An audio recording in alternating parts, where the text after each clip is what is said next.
Hello, long time no see. The past few weeks I've been listening to Shadow and Bone trilogy and the Six of Crows duology. I was finally pushed to do it because the show came out and I was like, I really want to watch it. I really wanted to read Six of Crows in particular because I heard it was really good.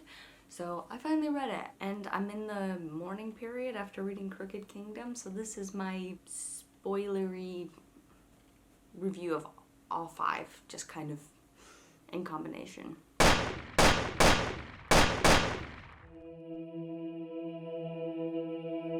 I'm gonna try and go in order from book to book, but I might jump around a little bit. So, Shadow and Bone, I really enjoyed it. I was like not obsessed with it, but I was like, yeah, I'm definitely reading the rest of the books in this trilogy. Mal was, in this first book, I did like Mal, kind of on and off, but mostly I really liked him. He was really sweet at the end, and I really appreciate the way he left everything just to protect her because he felt loyal to her in that way. I really liked how Alina began to grow with her power. For a long time I wasn't sure which one of them, if not both of them, had Grisha power. I thought it was both of them. I thought maybe it was manifested in a unique way because of the testing scene when they were both kids in the orphanage. I really like Leigh Bardugo's writing. I think her characters in particular and the character development in all of her books is always really strong, and it just gets stronger with every single book that comes out. That said, in this first trilogy, I think the plot, it's not that it was underdeveloped, I just felt like I wanted more. Like, I wouldn't mind spending more time at the little palace. I wouldn't mind spending more time getting to know this world instead of kind of getting rushed into all of that really quickly. Granted, that also might be a bit of my expectation because I'm like, oh, it's magic school, so we're gonna spend all our time at the magic school. But that's not what we do. Honestly, I kind of did ship Alina with the Darkling. I was really surprised at first that people really respected the Darkling in the way they did, just because I'm like, his name is the Darkling.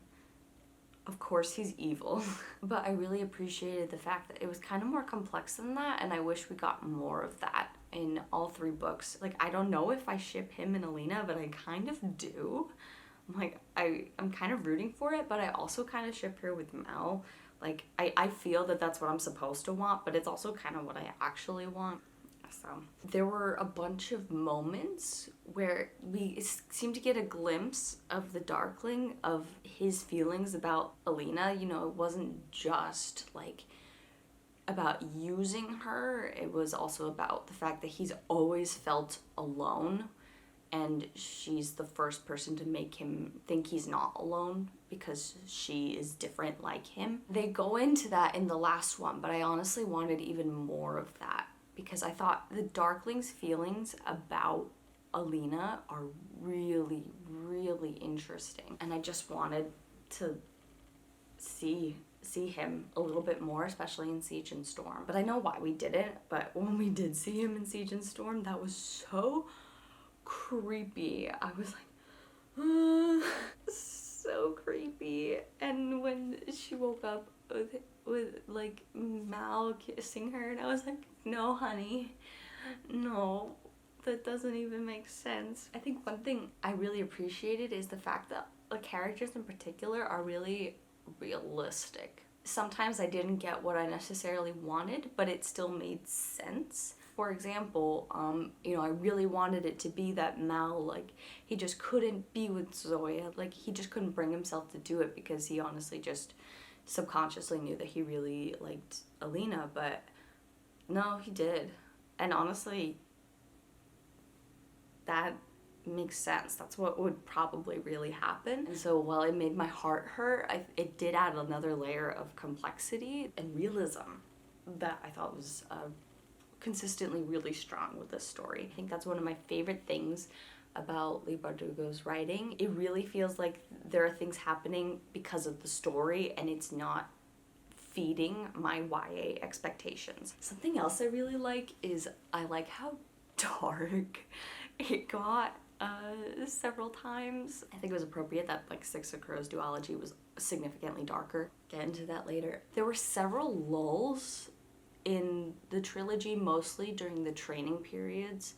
So when Alina was training at the Little Palace, and then in Siege and Storm when they were gearing up to fight the Darkling, it got kind of slow. I listened to the books as I exercised because that's the only time I had to listen to them, and for the most part they really helped me go faster. Those sections, it just was like, oh,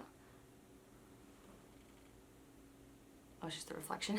Another thing I really love is that Leigh clearly knows what the audience is thinking. Reading this now as opposed to when I was maybe like 14, I kind of know what the YA expectation is. There's a certain feel and like kind of happily ever after to a point in a lot of YA books, and trusting that things will be all right. When Alina ended up dressing in black and she like had this fun moment with the Darkling where they did this cool performance and it seemed like it could lead to a budding romance, but then it really took a turn really fast. That was super interesting. Bogger's backstory hurt me so bad. I started to cry. The political dynamics with the Grisha, the fact that they're, you know, so powerful and so they're revered, but they're also feared.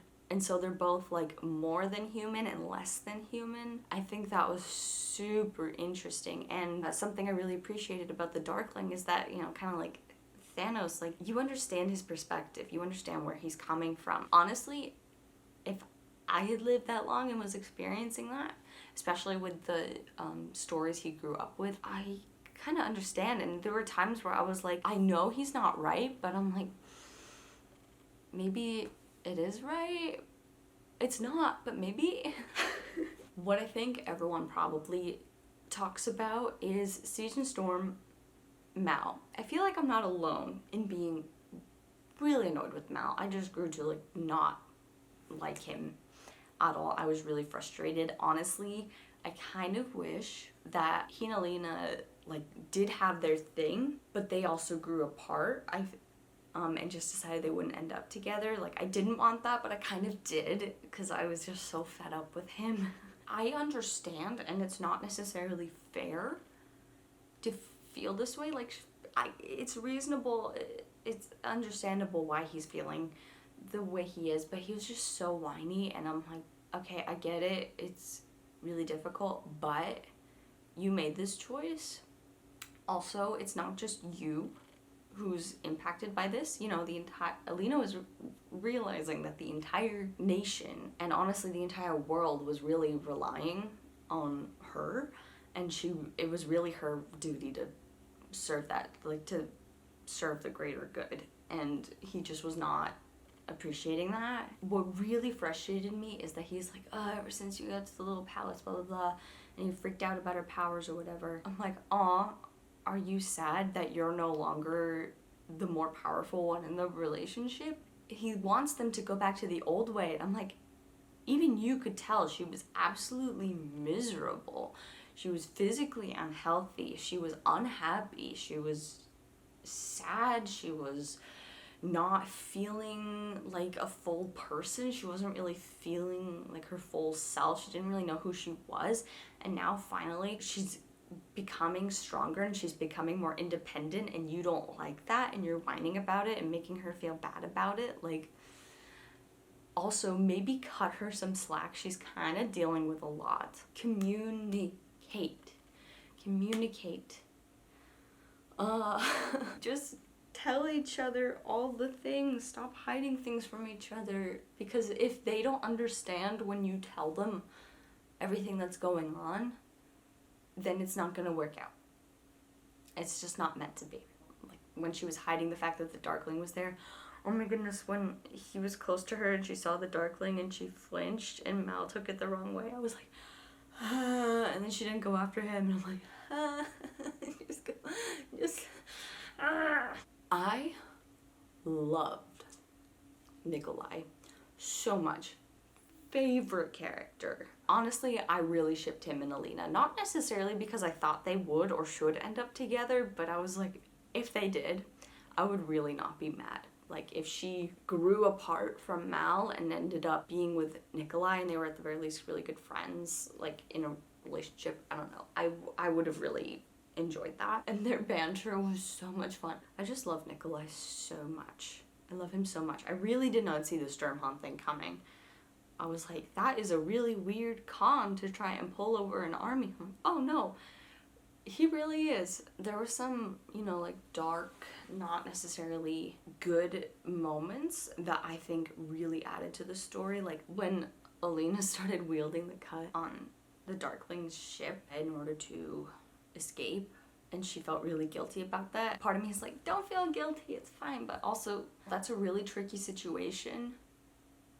And I'm really glad that she's feeling the full guilt. I understand why she and Mal ran away. I understand why she destroyed the Darkling ship in the fold and so on. And still, she was grappling with, you know, she really did abandon everyone in Ravka. And she felt that, and she just was, and she's just like, she's a child and doesn't know what to do.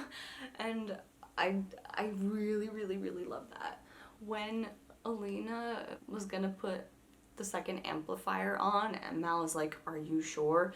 I could feel the like rift between them. Just like, I could feel it. I was like, Alina, you're not picking up on this, but Mal is clearly like that. You're crossing a line and your relationship with Mal is really gonna suffer for it, because, but I'm like, I kinda want you to put the second amplifier on. Oh man, when the Darkling attacked and the dishes were broken, there's absolutely no way they can get out of this. I love feeling like that. I mean, I hate feeling like that, but I love feeling like it. I felt it in all the books. I'm like, okay, there is absolutely nothing. If this goes wrong, there was no way to recover from it. The things kept going wrong. It was so stressful. The priest dude, I like that, but I felt like I didn't really get enough of him. I felt like he would be a bigger part of the first book,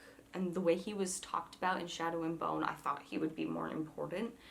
And it's not that he's not important, but he just doesn't have the same weight in the plot. Okay, I want to talk about the world overall for all the books. The technology was really cool. I was having a little bit of trouble placing the technology in this world, but I really liked how it developed differently from our world because of the Grisha powers, and you can see how it's going to develop in the future, like with the flying ships and stuff. I really love the way she combined elements from the real world, and like you could see traces of various countries in our world in each of the nations, but they were also mixed up and shaped differently, and I really appreciated that. I really enjoyed it when the narrators did do the accents. I listened to this on audiobook. The narrators were excellent. I really love when they had the different accents, but it was really interesting to see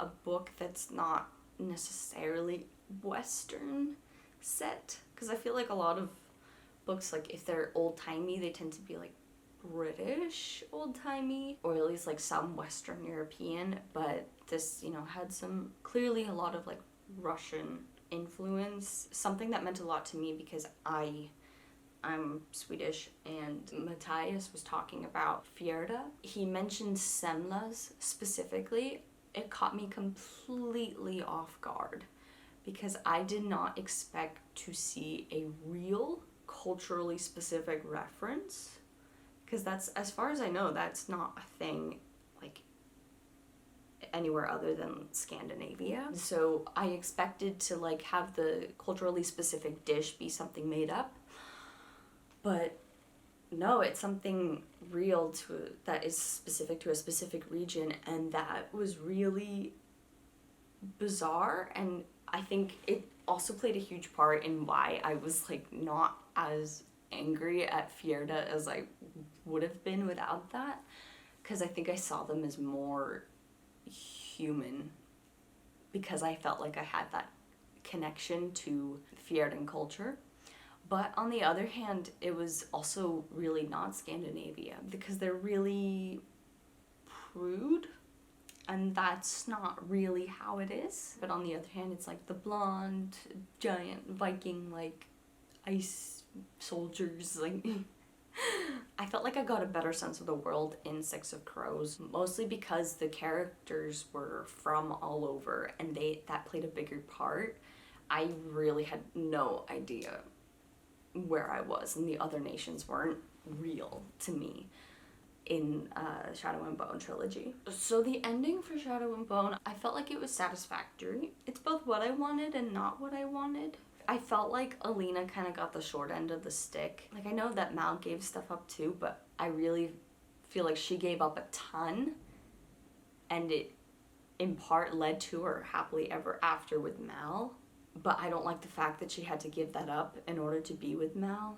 But the fact that she lost her powers, that was really cool. The Darkling's reaction when she lost all of her power, and he's like, you're supposed to be special like me. Now you're nothing. That really hit hard because I really felt where he was coming from, and I really felt, you know, the logic but illogic in his thinking and why he's fundamentally going to fail. Okay, when Nikolai swallowed the Volcra, I was so mad. My mom read the book before me, and I texted her and I'm like, no, Nikolai is off limits. And she's like, it's okay, he gets what's coming to him. And I'm like, the only thing that is coming to him is happiness.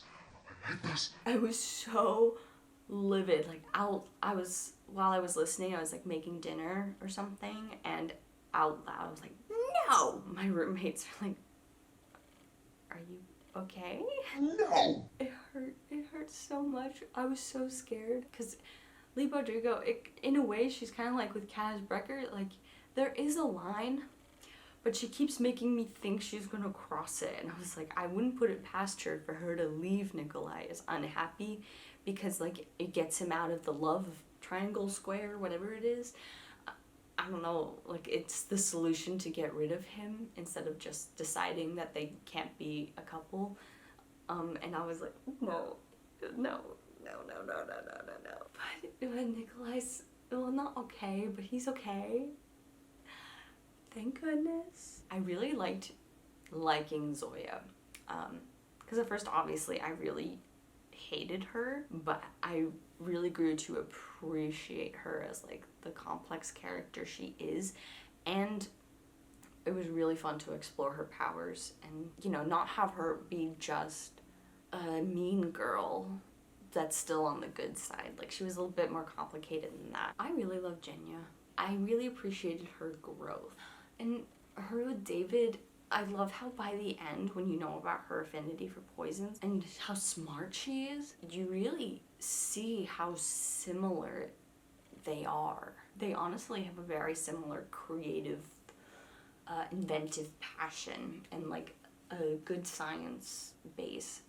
And so that was really interesting. I really love that. I want to talk about Six of Crows though. Six of Crows, so good. I loved all of the characters. Wylan I didn't really love until Crooked Kingdom, but Muzzin, the guy who they switched with Matthias, it made me so sad. When he said he was going to be left behind, I was like tearing up because I'm like, honey, you are not getting out of this. You are dead. Oh my goodness. Muzzin is the bravest fellow, and they said, when you survive, I'm gonna get you waffles. I hope you get your waffles. He didn't get his waffles. He didn't get his waffles. When Matthias woke up and strangled Nina, I was so scared.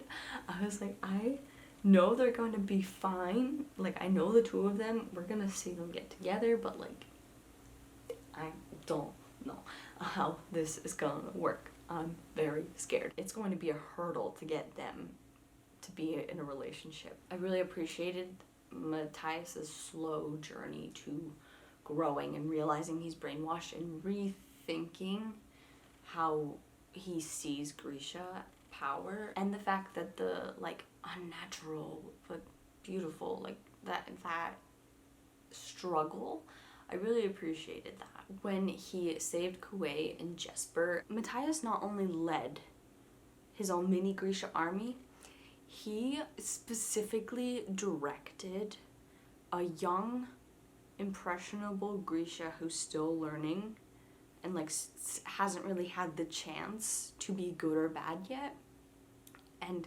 instructed him to use fire, which in Fairney fire is what killed Matthias's family. He instructed him to use that as a weapon, and that hit me so hard.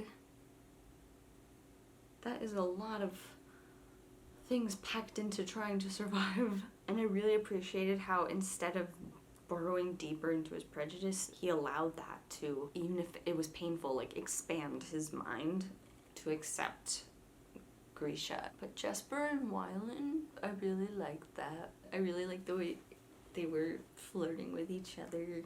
And when Jesper kissed Kuwait, he said it was Wylan too quickly.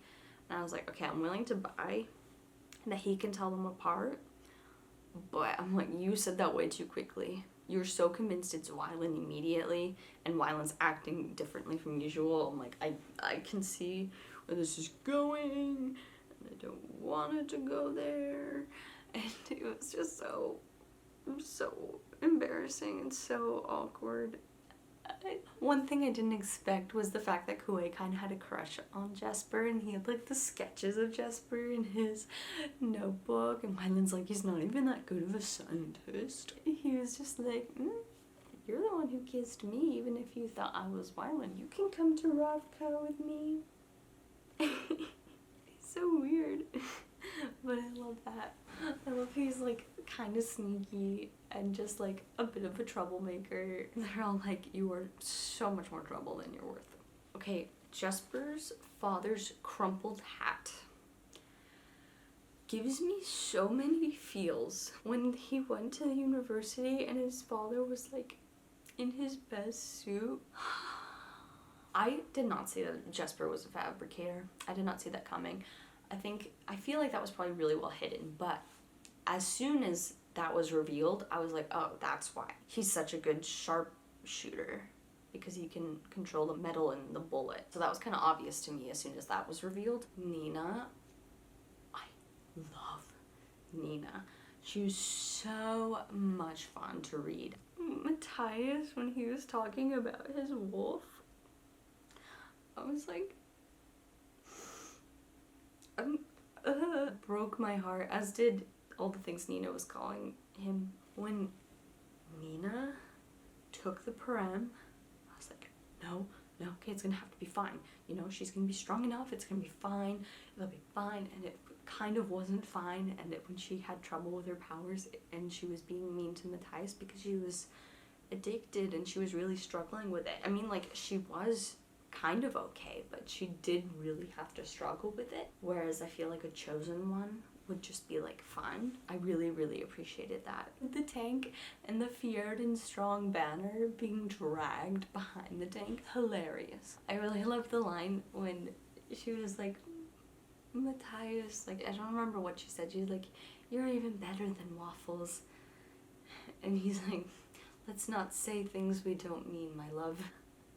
I love them together so much. I really love the scene when they were being brother and sister walking down Little Ravka, and she translated for Matthias for the old woman, and the old woman was looking at Matthias and was like, maybe we can play princess and the barbarian. And she called me a barbarian. She's like, no, it's not like that. She's like, it's a game. And he asked her to explain the game, and she's like, I can't believe I have to explain this. I really enjoyed her teasing him to make him like uncomfortable.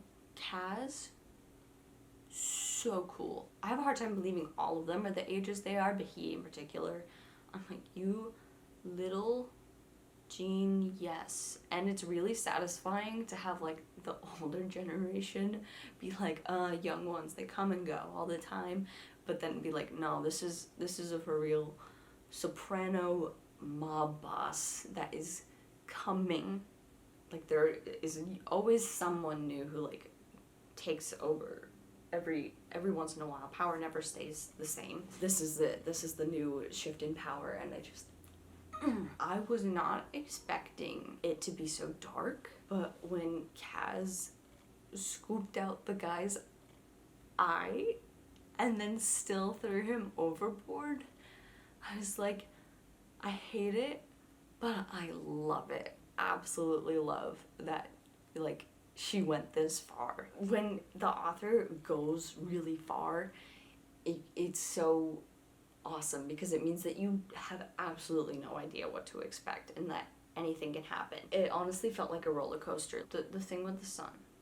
One, I was very impressed that that bluff worked out for him. Two, I felt like that was a line that Kaz wouldn't cross. Kaz is not cruel, but he is practical and willing to be vicious. Like, if it's more practical to do that, except for that one time with Inish, that was pretty rough, but even still, that was kind of practical. I mean, it would make a lot of money to, like, be in the slave trade or things like that, but he didn't do that, and so that's kind of so that's why I felt like he didn't actually kill. But even still, that was really hard to read. Peggy Rollins begging to know where his son was, and just the voice acting was really good, but I was like, no way would he do that. But honestly, I can't entirely put it past him. I think I know where his limit is, but he's definitely darker than the typical YA character, and I'm like, he might have. That was really hard to read. I trusted Leigh Bardugo to take the reins. You know, she wasn't gonna leave things like giant plot holes or make things really weird or unrealistic. Like, if things went really wrong, she had a plan. She's insane. I don't understand. It's so good. Kaz's heists were so cool. I'll admit that the Ice Court heist was more interesting than the heists in Crooked Kingdom, but on the other hand, Crooked Kingdom as a whole was like faster paced, and it felt like a lot was happening, and there was definitely a lot of character growth, but I mean, this makes sense. I really loved Inish. I wanted more of her. The one thing I wish that they mentioned a little bit more in the first book was her difficulty with touch, because I felt like her backstory as being abused in a pleasure house wasn't fully explored until the second book, and I think it would have made sense to include a little bit more of that in the first one. But I really liked how she figured out what her purpose was and how she grappled with living this kind of like anti-hero vigilante life while still being like religious. And she's also just really cool. She's insane. I don't know how. She can do anything. When Inish was going to the ship and Tanta Aline grabbed her, I was so scared. And when at the ice court she found her, they had me good. I really thought that that was a problem. But then it was all a part of the plan. Because to a point, you're aware of things going wrong being actually a part of the plan, but it seems like things are going wrong and then things are going extra wrong. And it's like, no way did they plan for that. But they did, or they at least prepared for it? Like, what? You learn a lot about con artists. It's so cool. This was so cool. The heist was so freaking cool. When Kaz meets her on the dock, he was like, I got you a sheep. And then her parents, and in the audio recording, when she calls for her parents, it just hurt. It's so bad, but like in a really great way. And Kaz was like struggling, but they still held hands, and when she started to go, and she's like, come with me. And he's like, is my tie straight? And he said it like, one, it's really cute to imagine that he's like nervous to meet her family, but also he said that just to see her laugh. Oh, it's freaking cute. And I'm really glad it ended up that way, because I was like, Inej has to do this vigilante stuff, and Kaz has to keep being the mob boss he is. Like, that's fundamentally who they are. But even if they might not ultimately end up together, I felt like they understand each other. Even if they're not romantically involved, they're kind of not soulmates, but like a good fit, because they understand each other, understand each other's limits and where they're coming from, and they are fiercely protective of the other, and that's one thing that like can't be shaken. I really appreciate that. Kaz's backstory, honestly, I'm glad that she kept reminding me about the swimming with the corpse of his brother, because that, like, it was so hard to let that sink in, like what that would feel like. And after you learn about that, all of his statements of saying that he's like birthed from the canal, he was born from the city, he was reborn, and so he is being dramatic, but there is kind of truth to that. This version of himself was born from the canal, because as soon as he came out of the water, that was like when a huge shift happened for him. It was so sad what happened to his brother, and I really appreciate the fact that Kaz is like both idolizing and loving his brother, and also really angry with him for being stupid. When Kaz found Pekka Rollins and then came back later with blood on his shirt, I really did not expect that he let him go. I was disappointed at first, because I'm like, really? You skipped over that part? No. Sturmhond in Crooked Kingdom. I freaking love Nikolai so much. I love him so much. I was so excited, and I was like, Kaz is totally gonna figure it out. And he did. He figured out that he was lying. And I was like, yeah. Nikolai at the auction, that was very stressful. The auction was very stressful. Leigh Bardugo was so sneaky. Wyland was like, I'm gonna be strong. He's like, I won't tell you anything. And then he said, but I'm not this person, this person, this person. And so he was like getting beat up. He talked, and later, once you realize that he gave false information, it's like, oh, that's what that means. Everyone knew that he wasn't necessarily as strong as the others. I mean, he is, but Kaz knew that Wyland would be seen as the weak link, and honestly, of all of them, he is the most likely to give stuff away. You know, as we see in the beginning with the gambling hall, and he's like, don't put up the revolvers. And I'm like, Wyland. Granted, that wasn't necessarily a part of the plan, but I'm like, see, this is why you all need to tell Wyland what's happening, because otherwise he reacts and it's a problem. Anyway, but Kaz knew that he's the weak link, so he played into that. So Wyland did have his moment of strength, and that was really, really clever. Kaz is so smart. Jesper's mom and like his dad and like that whole backstory was so sad but so sweet. One thing I really liked was the shadow, like Suli proverb thing with Inej wondering like if the other girl is her shadow or what, and like that feeling, but also when she's suggesting that Kaz is O'Rollins' shadow. Honestly, it kind of makes sense, because O'Rollins' actions, like his existence, is what created who Kaz is. It's like your sins create like another reflection of that sin as the shadow, basically, and that is what Kaz is. I thought that was a really interesting way of thinking about it. I just had a lot of mind-blowing epiphanies. Alice is so weird. She's so weird. Venek. What was he thinking? When Venek was like, no, shatter her legs so her legs are permanently ruined.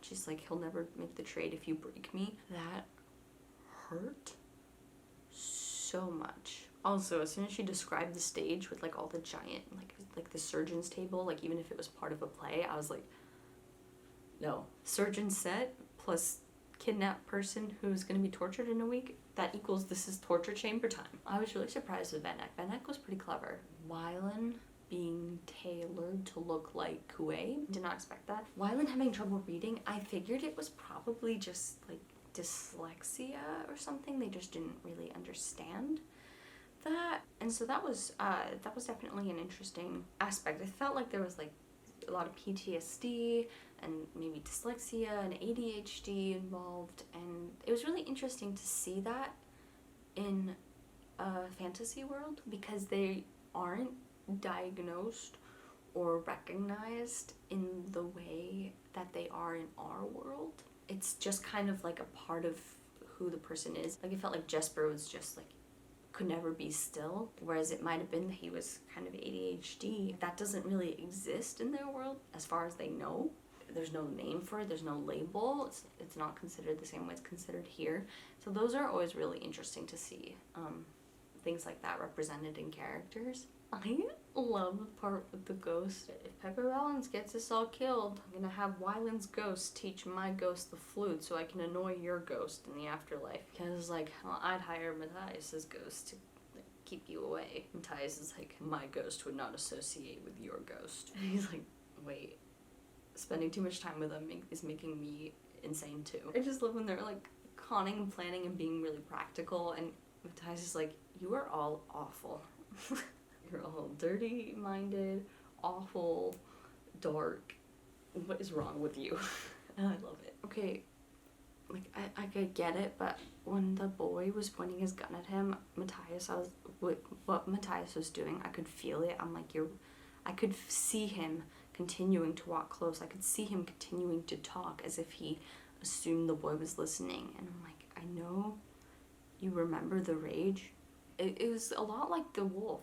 Honestly, like the wolf needed to bite him before being able to trust him, but this bite would be a gunshot. I'm like, you need to be a lot more cautious, Matthias. I'm really glad that he and Nina had like a last moment, but I was so confused because Matthias was shot and I was like, oh my gosh, he's not gonna come back. They're gonna find him and he's bleeding out. And then he showed up and I was like, maybe he's fine. Maybe the shot was something different. And then he wasn't fine. And then I was like, okay, Nina's gonna save him. And then she didn't. And it is kind of hard because her using her new magic, which was crazy, her using her new magic to bring him back, it felt like it kind of tainted the moment, but it made sense that she would try to bring him back and he just would not be back. And she would have to let him go. And so the last moment she saw him was him not as himself, but like if she hadn't even attempted, I think it would have felt like unrealistic and I would have felt disappointed because I would have felt like that would have done it, I would have fixed it. But no, I definitely felt, along with all the characters, I'm like, no, they were all supposed to survive. He and Nina were supposed to live happily ever after. I don't understand. I'm like, she's gonna need to preserve his body until they can find a healer to bring him back because, oh my goodness, the medic was really funny in the boat. Reading it in 2021, so post COVID-19 outbreak, and the plague section definitely read differently than it would have pre-COVID. That's often the case in a lot of the books I've been reading that do involve like a pandemic. Definitely hits different. I'm really glad Inej got the White Blade chick down, and she's like, okay, I gotta change the game. Okay, I'm gonna go on the high wire because like that's my element, that's what I got, even if I can't fight. And then she had the nerve to also get on the high wire and cut it down, and I'm like, this is not how that was supposed to go. And then Nina saved her with a bunch of corpses just holding the net.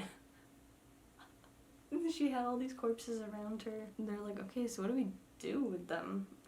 She's like, I don't know, do I put them back? Wylan's mother? I did not see that coming. And I was like, the fact that Kaz knew and specifically wanted Wylan to see that because of that, like, Kaz is so smart. He's so many steps ahead all the time. He's insane. Oh my goodness. Six of Crows and Crooked Kingdom in particular, I loved. They were dark, they were unexpected, they were insanely clever and wise and had really amazing characters and character development. It really leaned into the idea, like, when you're writing, you usually want to see, like, okay, what's the absolute worst thing that could happen? Let's make it happen. And somehow Leigh Bardugo kept crawling herself out of that hole of like making the absolute worst thing happen and then still making it okay in the end. But yeah, that's enough for me. Thank you for watching my rant, and I'm excited to see the show. I hope you like the books. Let me know what you thought of the books. I'm excited to talk about it. Yeah, thanks for watching. Bye.